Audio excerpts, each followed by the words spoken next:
Hey guys, welcome back to my channel. It's your girl, the Brooke Ashley, and today we are here to discuss the Real Housewives of Salt Lake City, episodes 3 and 4, because I was at BravoCon all last week, so I know I'm late, but we're here, and we have a lot to discuss because both episodes were on fire. I don't care what anybody says, Salt Lake City is that girl, and this season everybody is clocking in and understanding the assignment. Miss Lisa and Whitney, while you guys were delightful and we chopped it up for a bit during BravoCon, I'm gonna be getting on the both of you because Whitney, girl, you tried it. And while we're at it, I'm gonna give you guys a little bit of tea. It is clear that the beef between Heather and Whitney is still, in fact, very fresh because at BravoCon, the girls were fighting at their panel. So it is evident that the bad blood between Heather and Whitney is about to stay till season 4 or 5, okay? They are not going to be cool with each other anytime soon. But with all that being said, get comfortable, grab a snack, because we're gonna be here for a while, and you already know that we don't have a minute to spare. So we start episode 3 off with the ladies at dinner, and Whitney has just revealed to everybody that she dealt with childhood abuse. So they're all listening, and she goes on to say that she blocked out the memories from the ages of 9 to 17. And Whitney goes on to say that the abuse has gone on generationally, and she wants to break the cycle in her family. So while they're all listening to Whitney, Heather's asking her, how did she figure this all out? How is she dealing with it? And Whitney's like, look, I don't know, it's just hard. So let me just stop and say this. Here's my thing, Whitney. I understand that if you don't want to share everything that happened to you, that's fine, that's your right. But I'm looking at you a little sideways when you say, I don't want to talk about it, and then you bring it up, and it sort of feels like, I don't want to talk about it, but I also want the attention from other people about what happened to me, so let me bring it up. It feels like you're dangling this weird carrot where you want people to know, but you also don't want them to know, but you like the attention that it gets when you bring it up. And a lot of you guys expressed that in my comments in my last recap, like you felt like something was off about this entire thing. If you truly don't want to discuss this, then why do you keep bringing it up every chance you get? So Whitney goes on to say that it feels good to let this out, and how her siblings, Curtis and Kelly, also dealt with the same thing, and she can't wait to see them tomorrow. So Heather says that she feels betrayed and saddened for Whitney, and she can't believe that Whitney went through something so horrific, and she's just really sad that her cousin has to deal with this. So now Whitney starts getting preachy, and she's saying that it's not worth it to hold stuff in, and how they all have to let stuff out. And then she adds on that it's not easy being vulnerable. So now Meredith jumps in about how she was vulnerable last year with the group, and she kind of regrets it because of what happened to her. So now Lisa interjects and says, look, Meredith, I want to apologize to you again. I was being hyperbolic. I didn't mean what I said. I was just angry. So Meredith is confused by this apology, and she's like, wait, so you don't regret what you said? You're just sad about the words that you chose to say? Is that what you're saying? And then Meredith says that this is the reason why she never fully trusted Lisa in the first place. Then she adds that everything that Lisa said in that rant was made up, and she knows it. So now we see Lisa in her confessional, and the producer's asking her if she made that stuff up in her rant, and she denies it. Look, I'm human, and I was hurt, okay? And by the way, when I met Lisa at BravoCon, we discussed my impressions about her voice, and she watches my videos, and she told me that I have her voice down pat. So it was Brooke Barlow meets the icon Lisa Barlow. So Meredith is pissed and she's like, look, you went on that rant all because you had heard from somebody that I called your house ugly. Lisa, at the end of the day, and we talked about this at BravoCon, I told you face to face that you were wrong for that rant. I said it. I told you and your husband, John. And by the way, the camera does not do John justice. He is very handsome in person. But I digress. But I need Lisa to own it and just say I was dead ass wrong. And there was no reason for me to say that. And Lisa, you can't be surprised at people thinking that that was really in your heart. Because I'm sorry. To go off like that, you were calling her a whore who is half of New York. Now Seth doesn't have a job. You can't tell me that you didn't think that before. Because let's be real for a minute. When you're mad at somebody and you start going off, you are saying things that you felt for quite some time. So I'm not buying that Lisa just said it and she didn't mean it. I think that she really did think these things prior. So now Meredith lets it be known that she knows for a fact that that wasn't Lisa's first time talking poorly about her. So Lisa's like, that's not true. That was my first time. I have never talked poorly about you before. That rant was the only time that I talked badly about you. So here goes Meredith being shady. And so she says, look, if you don't want to make changes and get some help, then I don't know what I can do for you. Like, this conversation is pretty much over. Now, one thing about it, Meredith knows how to throw that classy shade, okay? She gives you a good subtle read.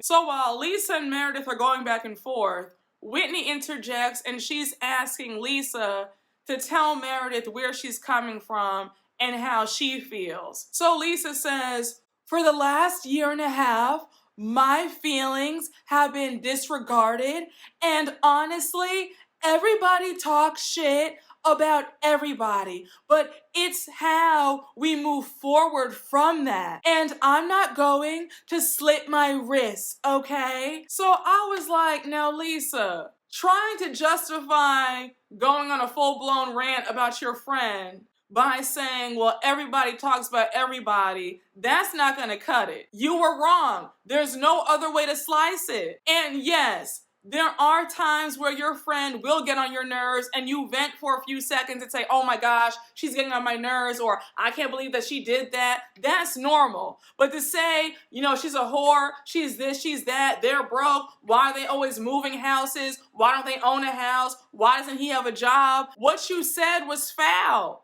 And you can't justify that. So Meredith is pissed that Lisa used that analogy because she had a family member who tried to take their own life. So Lisa says, Meredith, I'm sorry. I had no idea, okay? I didn't mean to use that analogy. I'm sorry. So Meredith no longer wants to have this conversation. She's over it. And then Whitney says that Meredith is grasping at straws to pick at Lisa for every little thing. I think it's weird how Whitney acts like she doesn't understand why Meredith is upset with Lisa. Her best friend was caught bad-mouthing her and her entire family on national TV.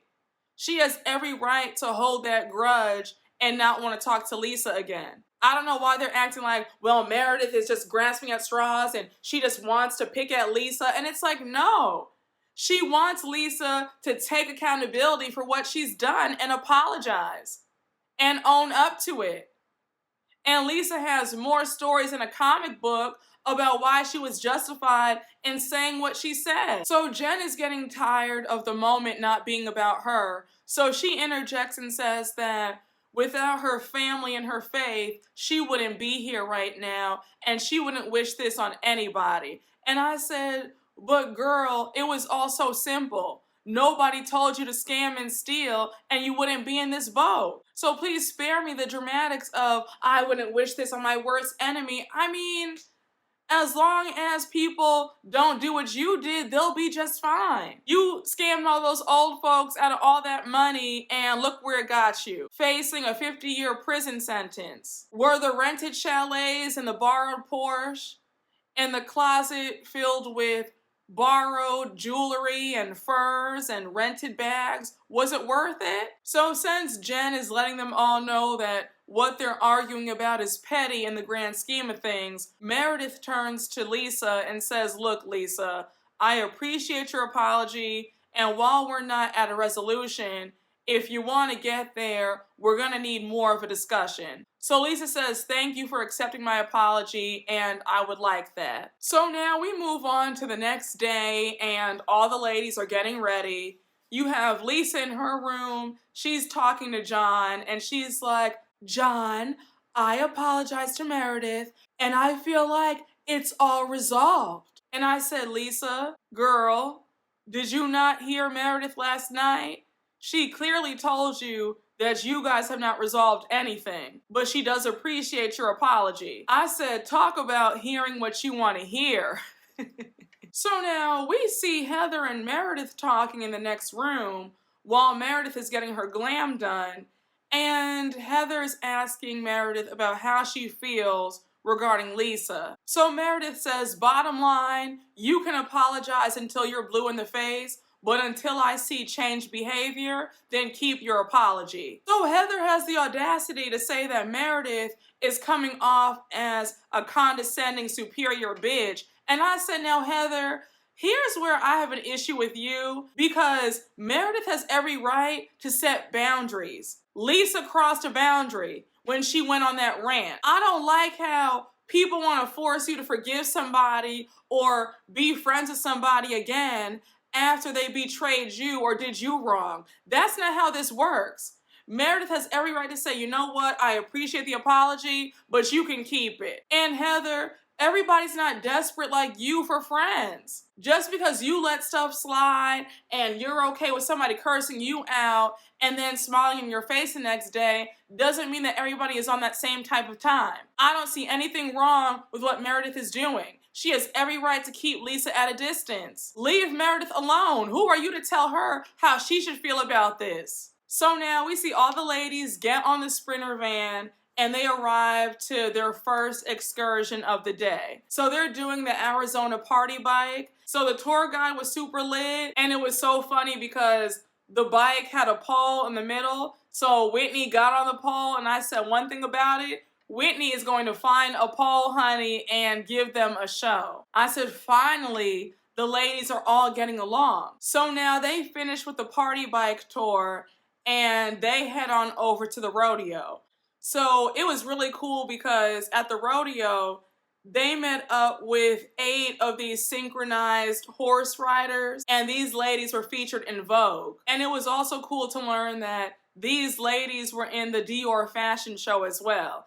And when I tell you that Lisa would not stop talking about those Dior cowboy boots that John bought her, she was like, and by the way, I'm wearing my Dior boots that John bought me, and you guys were in the Dior show, right? Because John bought me these Dior boots. And she must have said it 100 times. I was like, Lisa, we get it.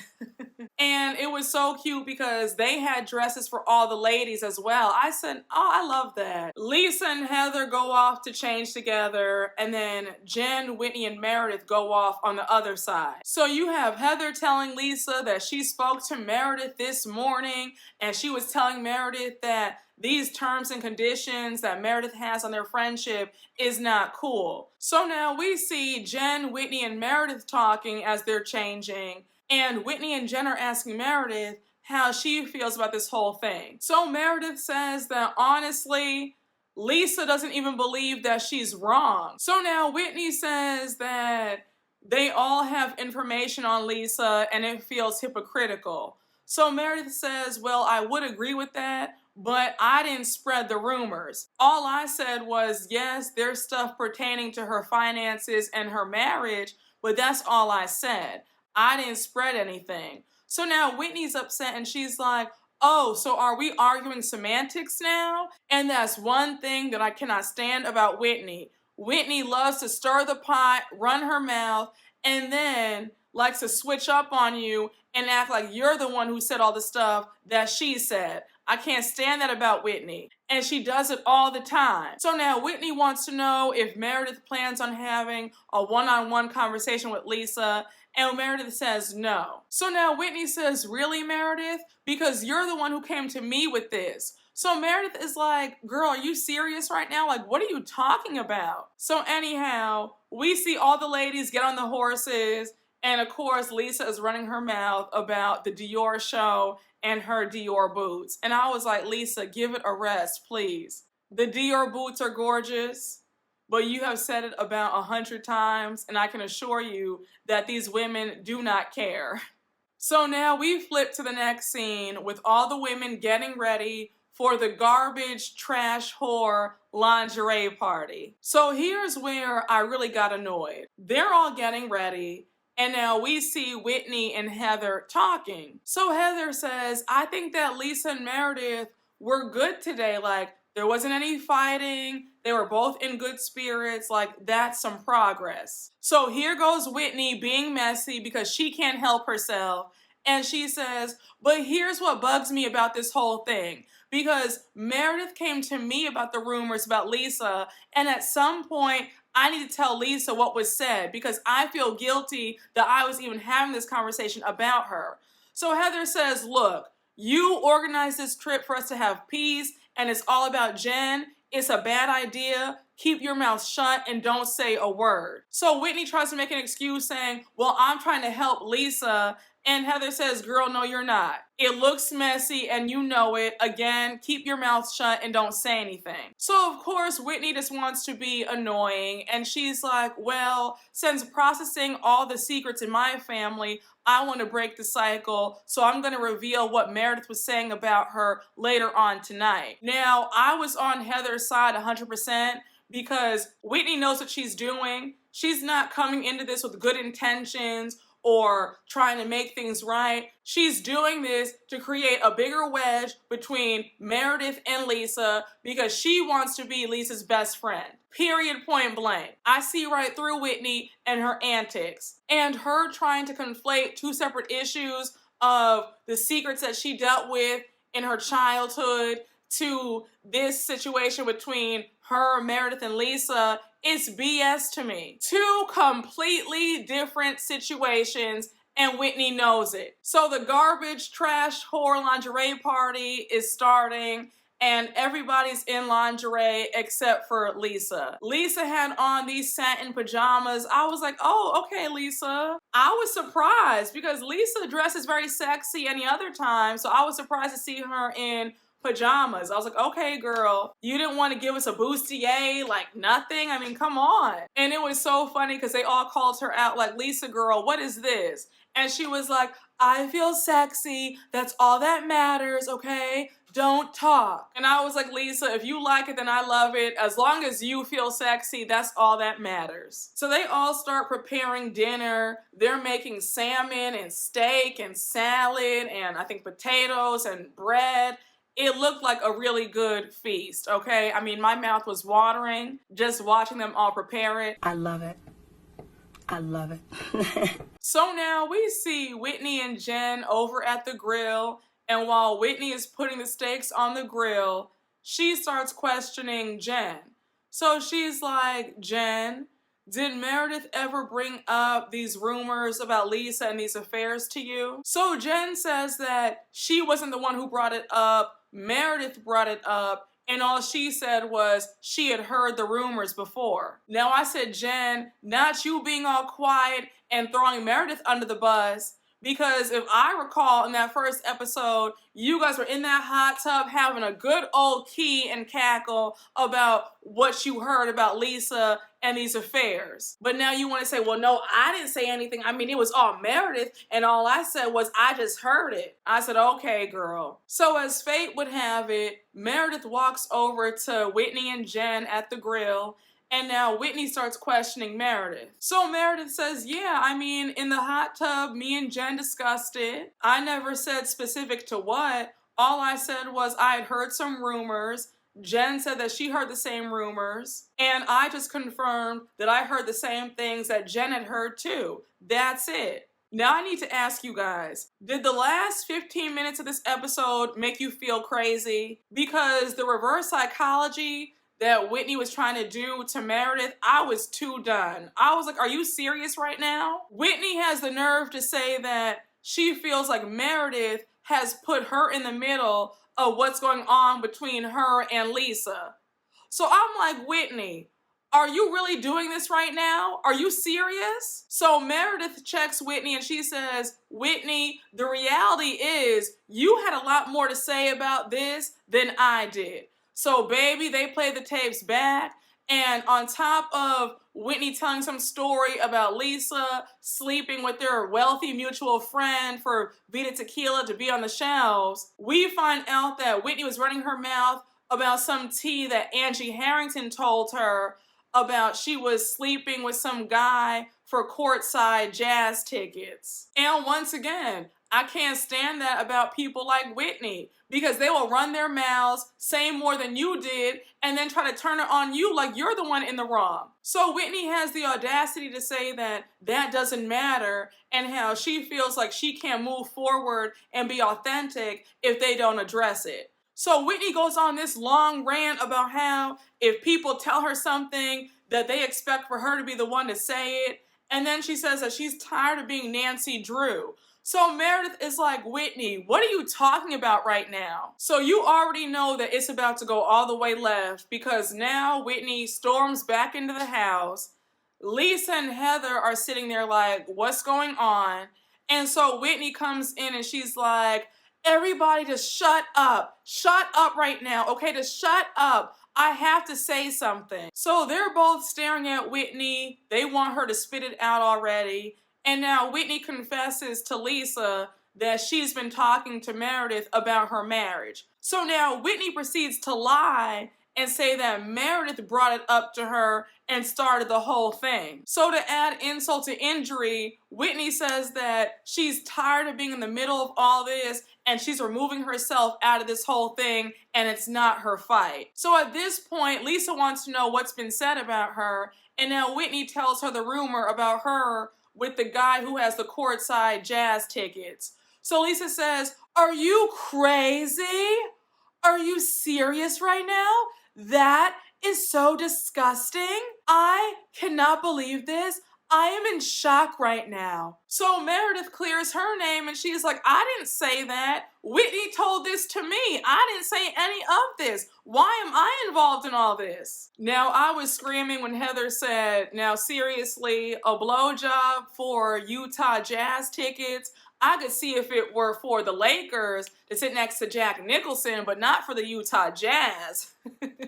So Meredith continues to clear her name and she says, I didn't say that. Whitney said this. So now Lisa's like, does it feel good? Does it feel good? Really? And I said, but Lisa, let's not forget what you did to Meredith. Let's say that Meredith really did say this about you, right? She would be justified because of what you did to her. I don't like that. Don't forget that you did something wrong to Meredith first. And I don't like how you automatically believe what Whitney's saying. Whitney isn't being truthful. Whitney said all this about Angie Harrington telling her the tea about you blowing some guy for the Utah Jazz tickets. She said it, not Meredith.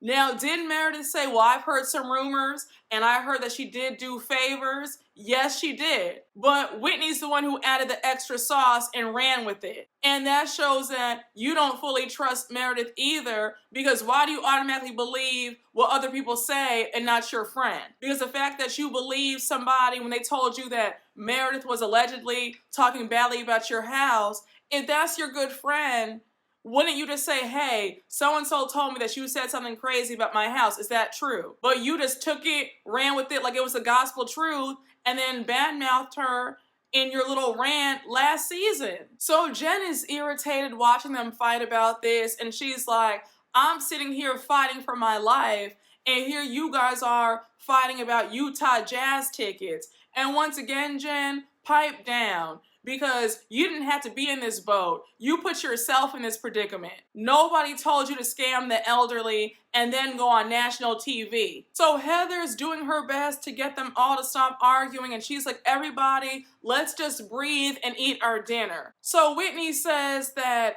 it's between Lisa and Meredith, and how she doesn't want any parts of this whole thing, and how this is retaliation. So Heather says that she doesn't understand what's wrong with her cousin, and how Whitney is like a runaway train because stirring up trouble is not the way to go. So now Lisa starts screaming at the top of her lungs at Meredith, and she's like, I messed up one time in our friendship, and I will not beg you for your friendship, okay? If you want to retaliate against me, then go ahead and do it. I need to call John. Somebody get me my phone so that I can call John, because I cannot take this. And all I have are Jack, Henry, and John, and for anybody to attack that is not right. So Heather turns to Whitney and she's like, way to go, Whitney. Like, you've already made a bad situation worse. So Whitney's all smug talking about, well, I owned what I said. So Meredith says, well, that's not true because you caused confusion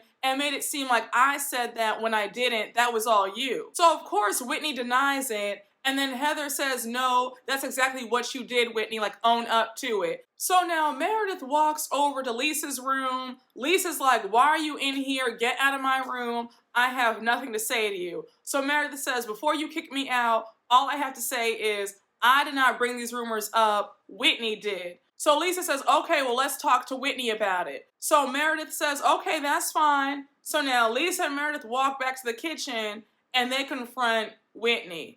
So Lisa says, Whitney, Meredith just told me that you're the one who brought the rumors up. Is that true? So you have Whitney lying yet again, and she says, look, Meredith came to my home. So now Lisa says, well, actually, it doesn't matter who brought it up first, because did you shut it down or did you engage in the conversation? Because if so, then they're both at fault. So now Meredith interjects and she says, look, I want to tell you exactly what I said. I said, there are rumors that are pertaining to the same things that you spoke about regarding me and my family. All I said. I never said anything specific. However, I shouldn't have said anything, and for that, I'm sorry. So Lisa accepts the apology. She says thank you to Meredith, and then she starts getting hysterical because she feels like it's always a pile on every time they're together in a group setting. And I'm thinking, Whitney, this made sense to you to do this? You guys are trying to have a nice, relaxing trip, and here you are causing all this strife, chaos, and confusion for no reason. And on top of that, you're adding fuel to the fire by not being completely honest about what was said and who said it. So now you have Lisa go back to her room because she's upset. So now you have Whitney fake crying, saying that she's tired of being thrown under the bus. And it's like, again, what don't you get? You brought this on yourself. I really can't stand this little baby act that Whitney does. She does it all the time. It's very aggravating. You want to sit here and cause all this division for no reason, and then when somebody calls you out and says, no sis, that's not what happened, now you want to cry and act like you're the victim in all this. So now Heather is standing up for Meredith. She's calling Whitney out, and Whitney says, I told you everything, Heather, and you remember when we were sitting courtside with Angie Harrington, and she told us that the only reason why John and Lisa have those tickets because Lisa sleeps with that guy.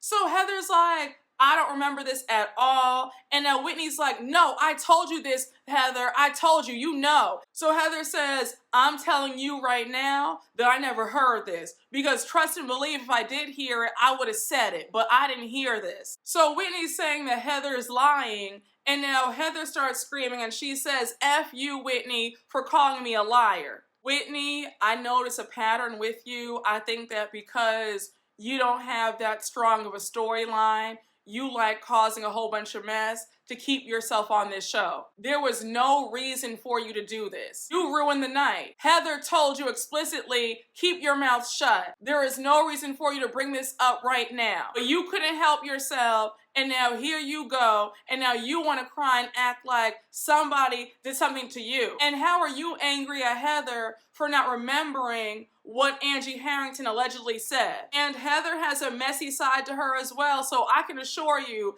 that had Heather heard that talk about Lisa allegedly blowing somebody for some courtside tickets, she would have said it. So we go right into episode 4 with Whitney and Heather going at it, cursing at each other, talking about stop calling me a liar. So Heather says in her confessional that Whitney started all this mess about some BJs for basketball tickets, and now she's without her steaks. And I couldn't stop laughing because production is so shady for showing those dried up steaks on the grill, and they had in memoriam for the steaks.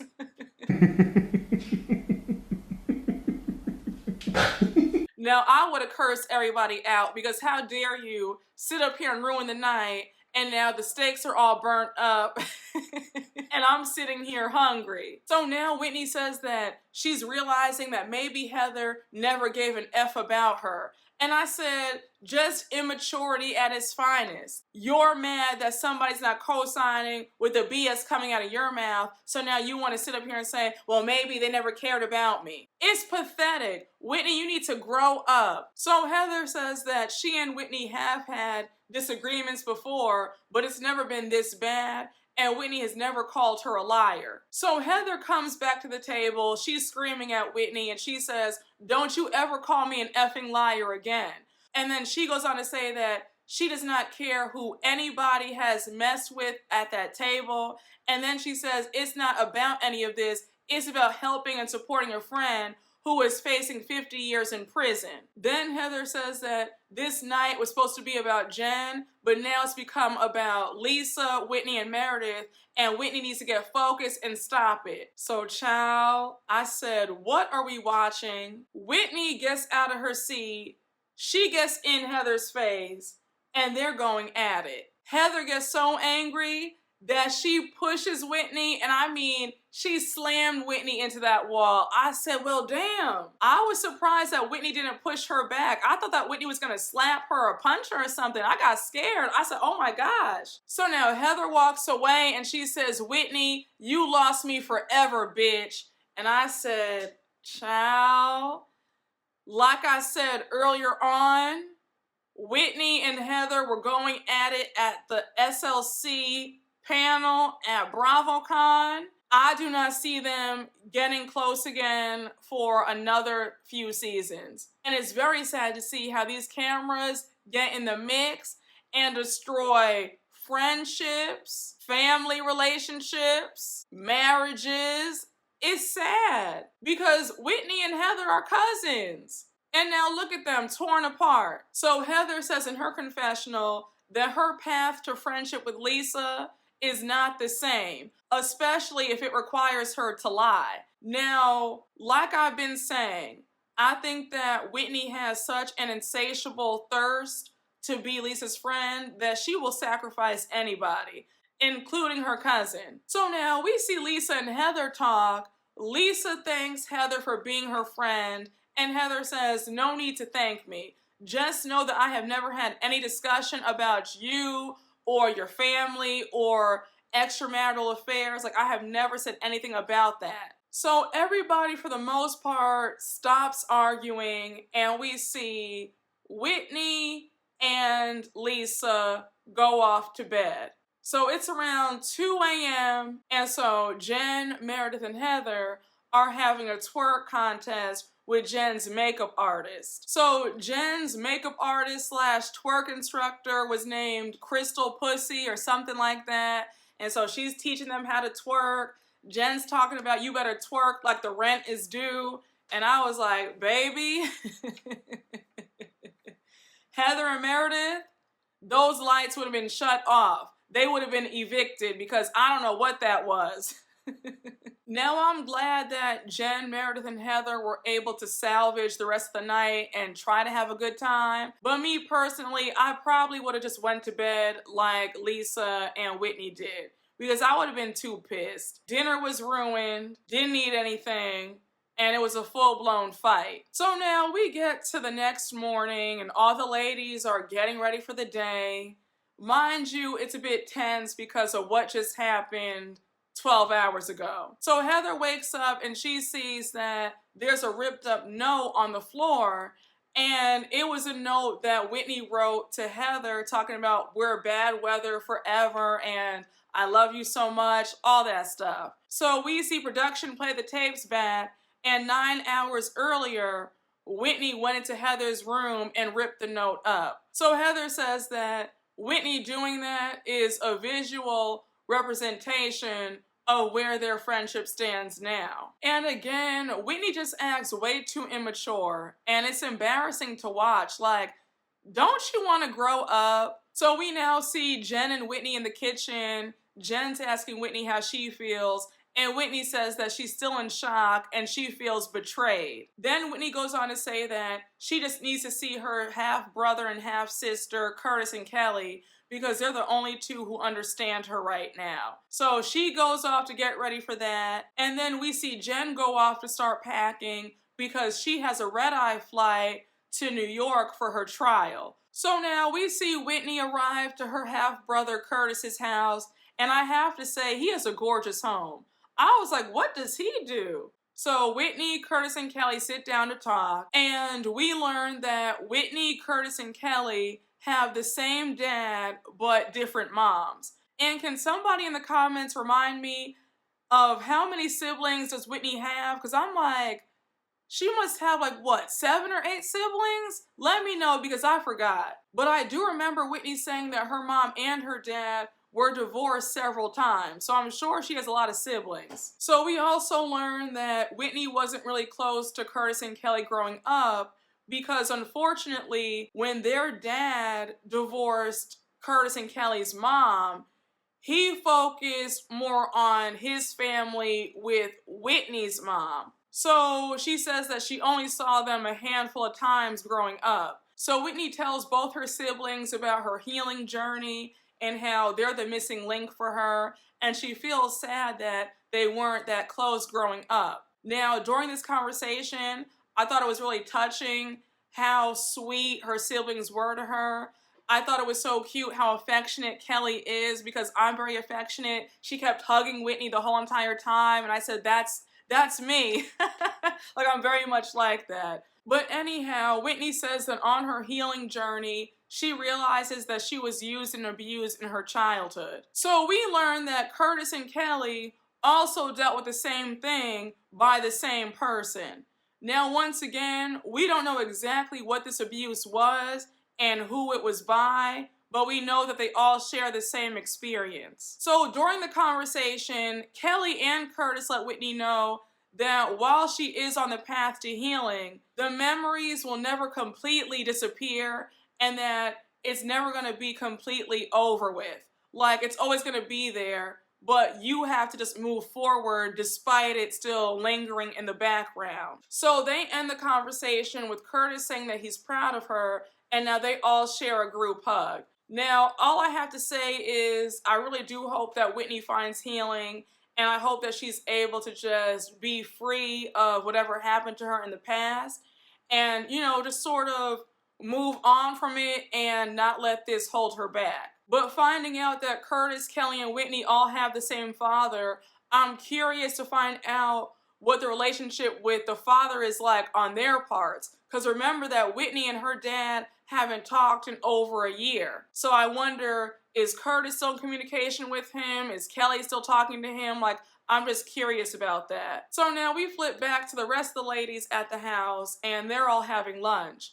Lisa says that what happened yesterday, she still feels kind of awkward, and she still wants to know what exactly was Meredith's role in all these rumors. So everybody is cordial for the most part. Meredith is asking Jen how she's feeling about everything, and Jen says that she's nervous, she has the mock trial coming up, and how her lawyer told her to stop getting Botox because they need to see her show some emotion. Because one time she was crying and her face was not moving. So Jen continues on by saying that she has full-blown anxiety and it's hard to listen to all these lies being spread about her. So Jen starts sobbing and she says that it's hard on her family, especially the boys. The fact that she might be in jail really weighs on her and all of them. And then she adds that it really teaches her to not take things for granted. So Whitney comes back and she says hi to everybody except for Heather.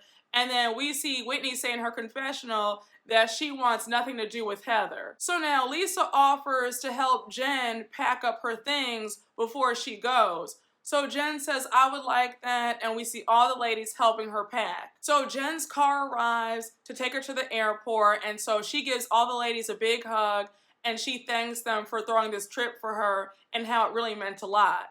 So she drives off and now they're all emotional. Meredith was really swept away by emotion because she gives Lisa the biggest hug and they were hugging for a good 5 minutes. Now I understand that you're emotional, but I don't know if I'd be that emotional where I'm hugging somebody who spoke ill of me and my family. I'm just saying. So now we see the ladies off to dinner and they pull up to the restaurant. The waitresses bring out the 1942. I said, okay. Let's have a good time tonight. I don't want to hear any arguing. Let's just enjoy, take a few shots, take the edge off. So Meredith says, let's all pick one word and toast to it. So she says that her word is peace. Heather says friendship. And Lisa says love. And then Whitney says honesty. Now, the minute that Whitney said that, Heather was like, girl, really? So Whitney says that her and Heather still haven't spoken and she refuses to sweep this under the rug and she's gonna go there. I'm like, Whitney, just shut up and have a good time. You already ruined last night. Don't ruin this night. So they start ordering food and now Whitney's showing them pictures of her half brother and sister, Kelly and Curtis. And so Meredith brings up how she used to live in Scottsdale a long time ago. So they're all like, really? I had no idea. So when he says, oh my gosh, you told me that. Didn't you move to Arizona because your sister had bronchitis? So Meredith says, yes. We came here because my dad thought that the dry heat would dry out her lungs and make her feel better. So now Meredith retells a story of how they used to go to this restaurant called Pinnacle Peak and she would make her dad wear a tie because they would cut off the tie and she loved that. So Meredith starts crying and she's like, such a sweet memory of me and my dad and I miss that. So Heather's comforting Meredith and she's like, it's okay, Meredith. What a beautiful memory. Hold on to them because you never know what memory is gonna hit. And when she said that, Whitney's face looked annoyed. I got the impression that Whitney thought that Heather was throwing some shade to her since she can't remember what she went through as a child. I don't know. I just felt like I didn't understand why Whitney's face looked so funny when Heather said that to Meredith. So anyhow, Heather excuses herself to go to the restroom and now Meredith and Lisa question Whitney and they're like, have you guys talked yet? And Whitney says, no, I'm still upset. So Whitney goes on to say how she feels so crushed by Heather and how she can't believe that Heather will leave her hanging. And I'm like, so you want Heather to lie? If Heather does not remember Angie Harrington telling you guys about Lisa giving BJs for jazz tickets, then she doesn't remember that. And I don't understand why you're so angry. Heather already told you, don't bring this up now. Do this another time.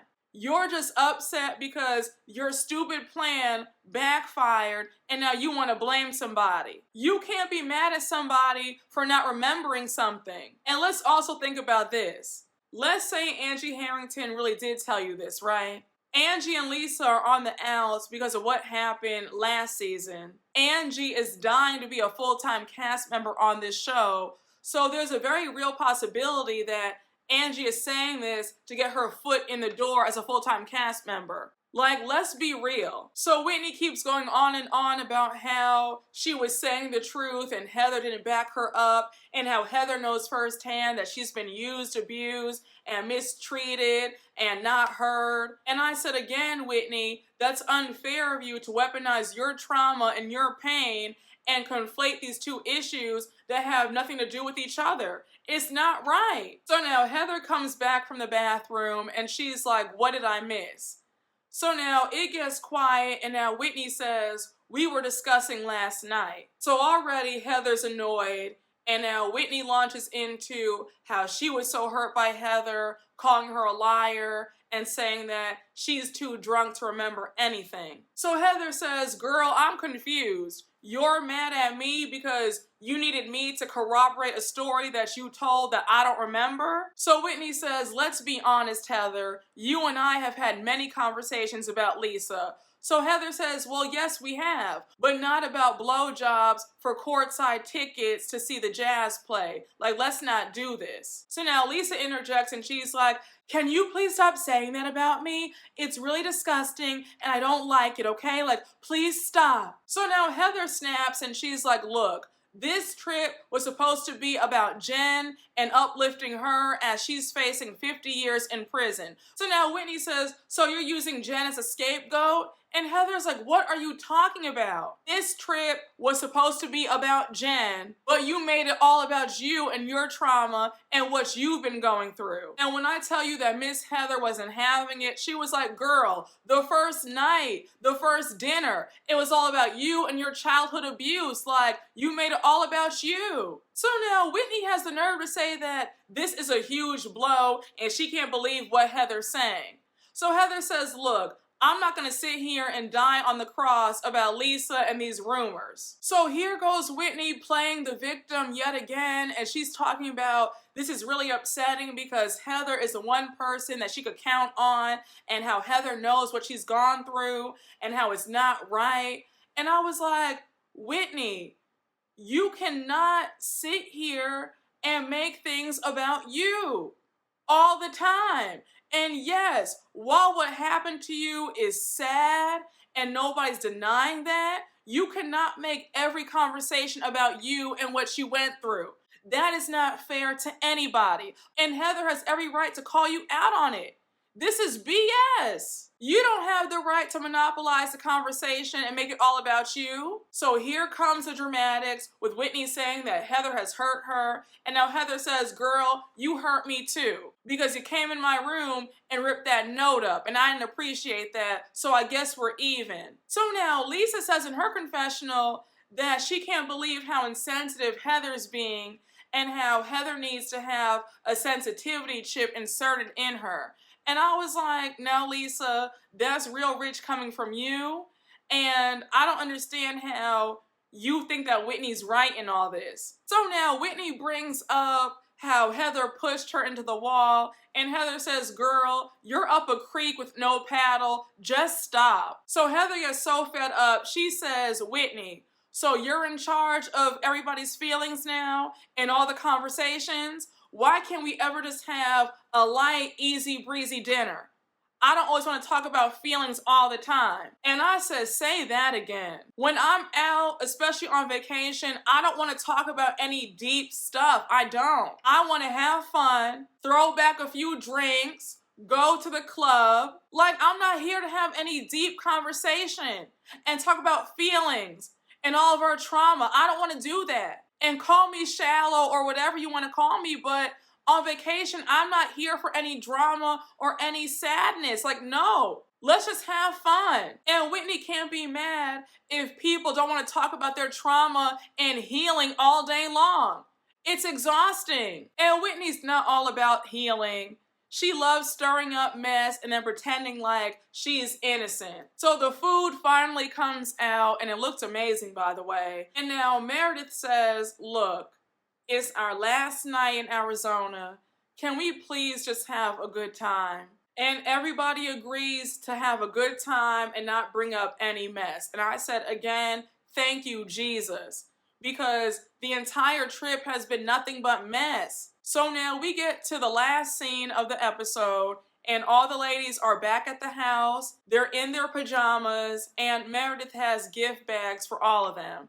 So she has these hats for them that say FBI in reference to the conversation when they accused Meredith of feeding information to the FBI about Jen. So they're all laughing and they're like, has Jen seen these hats? And she says yes. And then we see a clip of earlier in the day, Meredith showed Jen the hat and Jen was laughing. So they all start talking about Jen, and Heather says that despite what she's facing, she did come on this trip to have a good time. So Lisa goes on to say that watching Jen be in good spirits, it makes her hopeful that there will be a good outcome in this whole ordeal. And I said, Lisa, you are way too naive, sis. But I'm glad that somebody's optimistic. So Heather says that she knows for a fact that Jen is terrified.